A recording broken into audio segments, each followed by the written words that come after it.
करता हूं आपका मेरे YouTube चैनल गतिमान अकेडमी में। आज के वीडियो में हम 20 अगस्त 2017 के आफ्टरनून शिफ्ट का पुलिस कांस्टेबल का पेपर सॉल्व करेंगे। दोस्तों, हम सिर्फ जो पुलिस कांस्टेबल के पेपर में 20 नंबर की जो साइंस पूछी जाती है, उस साइंस के 20 क्वेश्चन को ही सॉल्व करेंगे। तो दोस्तों, बहुत ही छोटा सा वीडियो बनाने वाला हूं मैं आज, जिसमें हम सिर्फ साइंस जो 10 नंबर की पुलिस कांस्टेबल पेपर में पूछी जाती है उसी को सॉल्व करेंगे। तो दोस्तों, मैंने वीडियो को स्क्रॉल करके साइंस टॉपिक निकाल लिया है। दोस्तों, ये है हमारा साइंस टॉपिक, जिसमें से हम 10 क्वेश्चन जो साइंस के हैं वह सॉल्व करेंगे, अर्थमेटिक के नहीं करेंगे। तो दोस्तों, वीडियो को शुरू कर लेते हैं। ये अर्थमेटिक के क्वेश्चन है। हमारा साइंस का फर्स्ट क्वेश्चन है, रसधानियां तरल से भरी हुई गुहिकाएं हैं। रसधानियां मीन्स होता है वैक्यूल्स। तो वैक्यूल्स जो हैं किस तरल से भरी हुई कोशिकाएं होती हैं? स्टार्च, प्रोटीन, वसा, गोलिकाएं तथा रस कोशिका। तो दोस्तों, हमारे लिए बताना है रसधानी। रसधानी मीन्स वैक्यूल्स। वैक्यूल्स में कोशिकीय द्रव्य भरा होता है। दोस्तों, टर्मिनोलॉजी थोड़ी सी चेंज हो जाती है, बट आप अपने जो पॉइंट बने हुए हैं माइंड में सेट जो है उन पर फोकस्ड रहें। रस कोशिका, कोशिकीय रस या कोशिकीय द्रव्य एक ही चीज होती है, सेल सेप। इससे ही जो रसधानियां होती हैं वो भरी होती हैं। तो हमारा option first answer first question का फोर्थ ऑप्शन सही हो जाएगा। नेक्स्ट क्वेश्चन देखते हैं दोस्तों।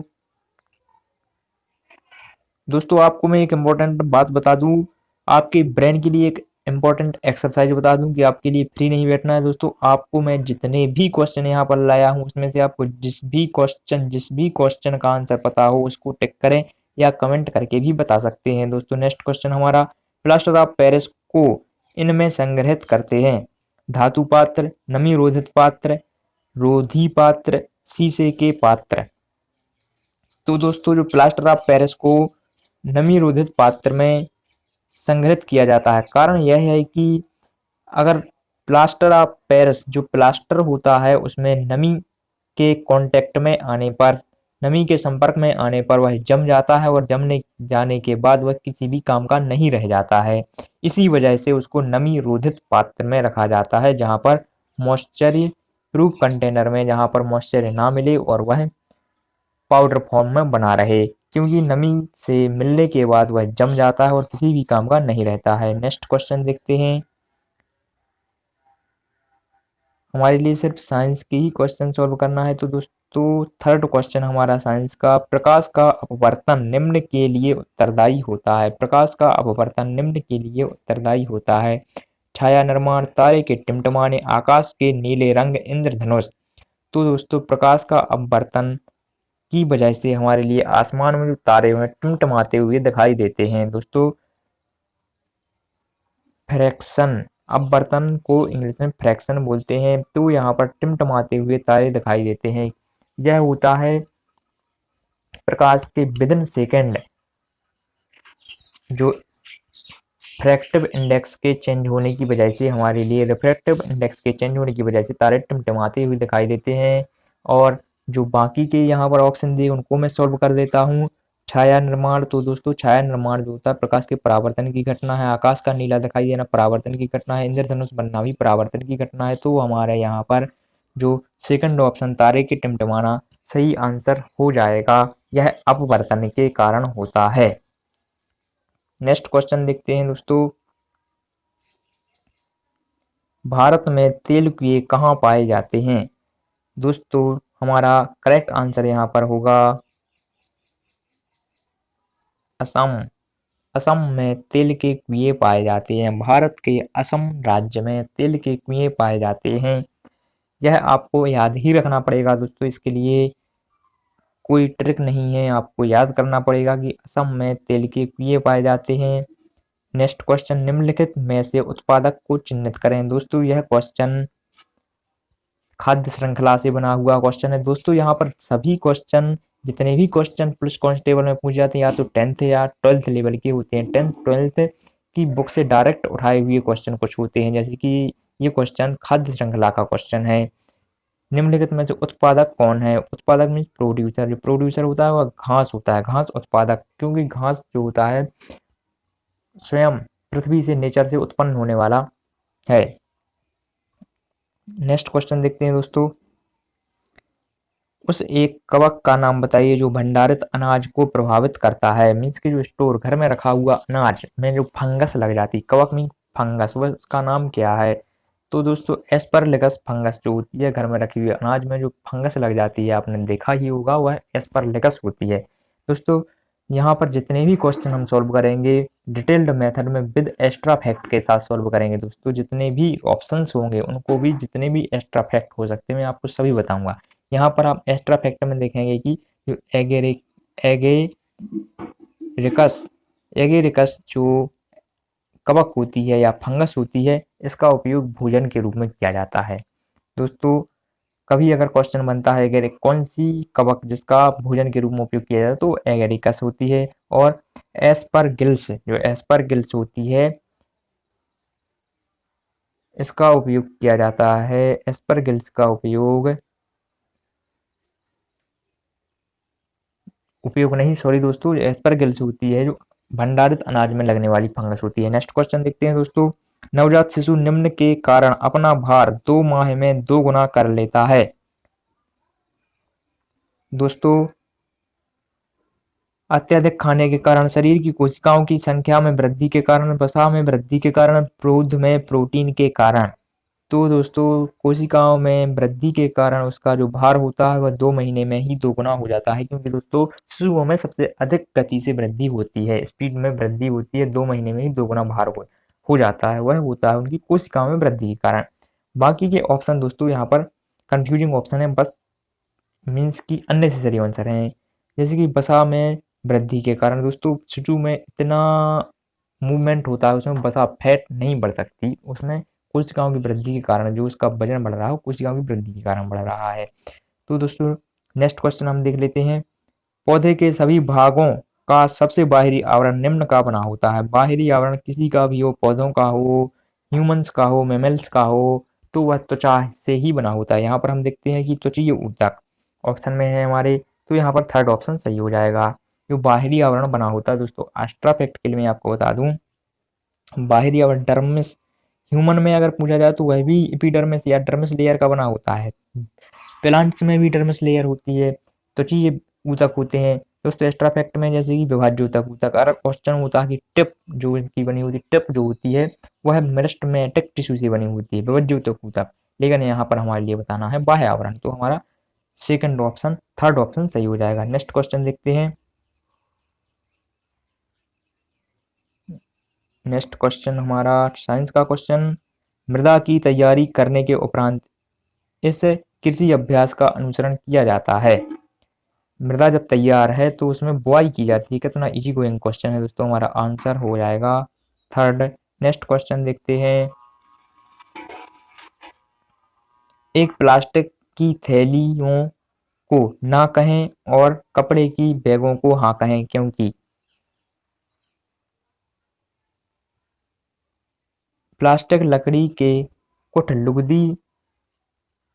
कठलुगदी से बनी होती है। प्लास्टिक की थैलियाँ जैव निम्नीय होती हैं। प्लास्टिक अजैव निम्नीय होता है। प्लास्टिक रसायनतः अभिक्रियाशील होती है। दोस्तों प्लास्टिक की थैली का उपयोग हानिकारक होता है। प्लास्टिक की थैली का उपयोग नहीं करना चाहिए, उसकी जगह हमारे लिए कपड़े के थैले का उपयोग करना चाहिए, क्योंकि जो प्लास्टिक होता है वह नॉन बायोडिग्रेडेबल होता है, मीन्स की वह अजैव निम्नीय होता है। उसको जमीन में फेंकने के बाद में हजारों साल तक नहीं डिग्रेड होता है, तो वह नॉन डिग्रेडेबल होता है, इसलिए उसका उपयोग नहीं करना चाहिए। Next question. एक पादप कोशिका में जीव द्रव्य कुंचन को ब्लैंक के रूप में परिभाषित किया गया है।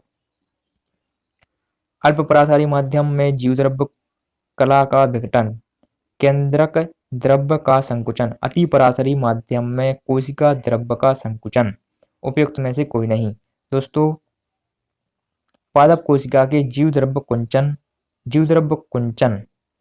कुंचन होता है जब किसी कोशिका को हाइपरटोनिक मीडियम में रख दिया जाता है या अति पराशरी माध्यम में रखा जाता है तो उसमें जीव द्रव्य कुंचन होता है। मीन्स की जो कोशिका के अंदर जीव द्रव्य भरा होता है वह परासरण द्वारा विसरण द्वारा कोशिका से बाहर आ जाता है।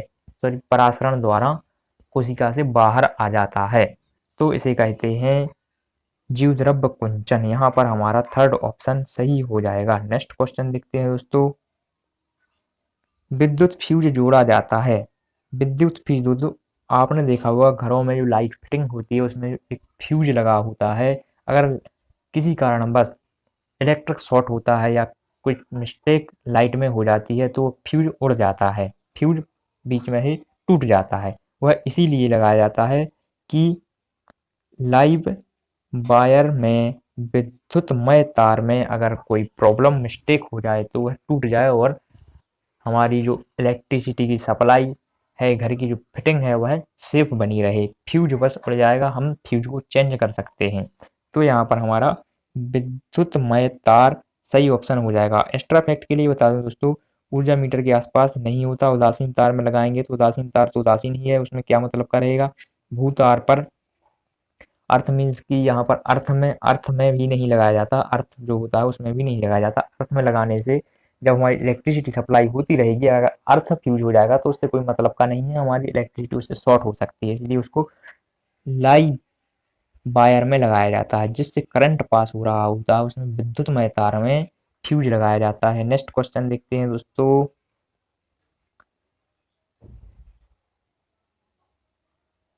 मौसम विभाग ने एक दिन भारी तूफान और बिजली पूर्वानुमान किया था और राधा एक छाता लेकर बाहर जाना चाहती थी, लेकिन उसे सलाह दी गई थी कि वह छाता ना ले जाए क्योंकि बादलों से विद्युत विसर्जन छाते के धातु भाग तक जा सकता है, वह पकड़ने में फिसलने वाला हो जाता है, वह उससे पर जंग लग सकता है, क्षण उड़कर दूर छाता उड़कर दूर जा सकता है।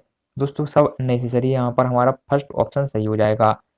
बादलों से विद्युत विसर्जन छाते के धातु भाग, जो उसमें धातु मेटल लगा होता है उस तक विद्युत का विसर्जन हो सकता है। उसमें इलेक्ट्रिक शॉक लग सकता है, इस वजह से उसको छाता लेकर नहीं जाना चाहिए।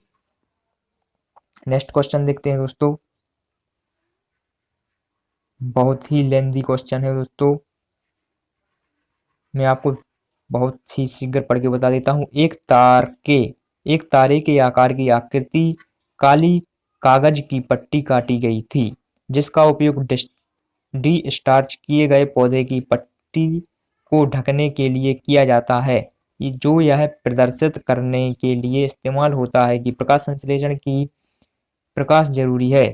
प्रयोग के अंत में जब पत्ती को आयोडीन द्वारा स्टार्च के लिए परीक्षण किया गया था तो पत्ती में तारे के आकृति ऐसी पाई गई। दोस्तों यहाँ पर हमारा क्वेश्चन सिर्फ यहाँ से इतना ही है, बाकी कंफ्यूज करने के लिए इसको लेंदी किया गया है। क्वेश्चन है हमारा, जब पत्ती को आयोडीन द्वारा स्टार्च के लिए परीक्षण किया गया तो पत्ती के में जो तारे की ये आकृति बनी गई है, यह आकृति ऐसी पाई गई, मीन्स की कैसी पाई गई, भूरी, नीली, काली, हरी या रंग रहित। तो दोस्तों आपने ये क्वेश्चन 12th में शायद किया होगा। आलू के स्टार्च, जो आलू में स्टार्च का परीक्षण किया जाता था आयोडीन से, टिंचर से, आलू पर स्टार्च डालने पर उसका जो कलर होता है वह नीला हो जाता है। वही एक्सपेरिमेंट यहाँ पर बताया गया है या पत्ती में किया गया। पत्ती में भी स्टार्च पाया जाता है, पत्ती का आयोडीन से परीक्षण करने पर वह भी नीली काली हो जाती है। यहाँ पर सिर्फ इतना सारा ये क्वेश्चन कंफ्यूज करने के लिए दिया गया है। इसमें क्या लिखा है कि एक तारे की पत्ती दी गई है, जिसको मैं आपको आसान भाषा में बता दूं, यहाँ पर क्या है, एक पत्ती ली गई है, उसको ब्लैक पेपर से काले कागज के टुकड़े ढक दिया गया है, उसमें काले जो कागज का पत्ती काटी गई उसमें एक स्टार बना दिया गया है। उस स्टार को बाद में उस पत्ती के ऊपर आयोडीन से प्रैक्टिकल किया गया है। तो उसमें लास्ट में क्या पूछा गया है कि आयोडीन के परीक्षण से तारे की पत्ती की आकृति कैसी हो जाती है, तो वह नीली काली हो जाती है। मीन्स की क्वेश्चन हमारा सिर्फ लास्ट में दिया गया है, कंफ्यूज करने के लिए दोस्तों ऐसी ट्रिकें अपनाई जाती हैं, आप कंफ्यूज ना हो। नेक्स्ट क्वेश्चन देखते हैं दोस्तों।